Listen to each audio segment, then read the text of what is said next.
Good day everyone. Today I'm going to show you how to make this beautiful mince burger. You can call it hamburger if you put ham into it, but this is going to be a mince burger. Make sure to add two different kinds of mince. It could be chicken mince, beef mince, but depends on what you want, but make sure you mix your mince. The ingredients are very simple.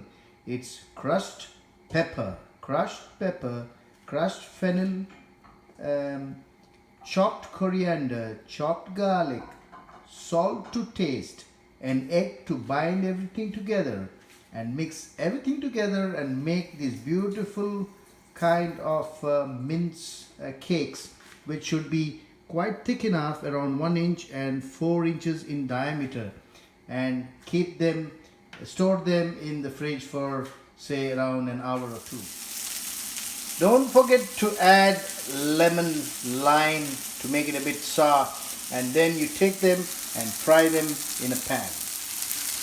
Gently fry them in a low heat, sim, and make sure you turn it around every 2 minutes and don't get them too blackened or darkened.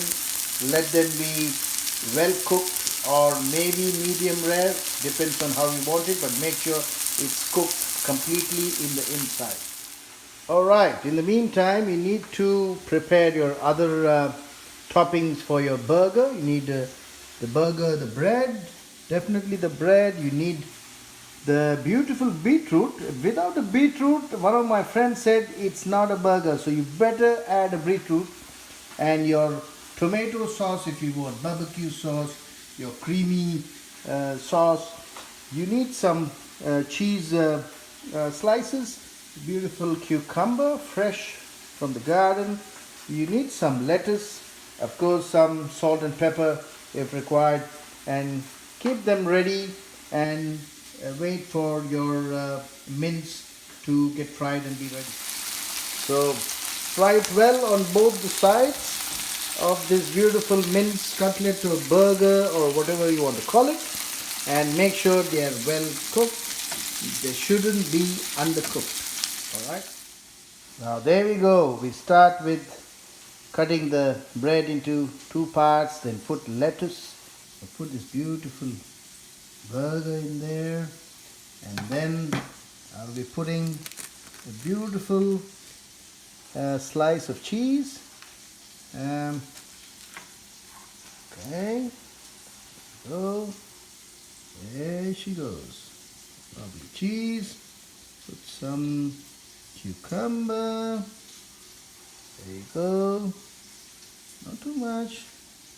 Tomato. There you go. The beautiful beetroot. Okay, I will show you how I'm going to assemble it further. Put your lovely sauce on top. Perfect. Add some creamy sauce all around, and if you like, you can put the beautiful tomato sauce. Oh, there you go. And there you go. Job well done. The perfect homemade burger is ready and assembled for you. Now you can attack. Thank you, and please try it at home. Cheers.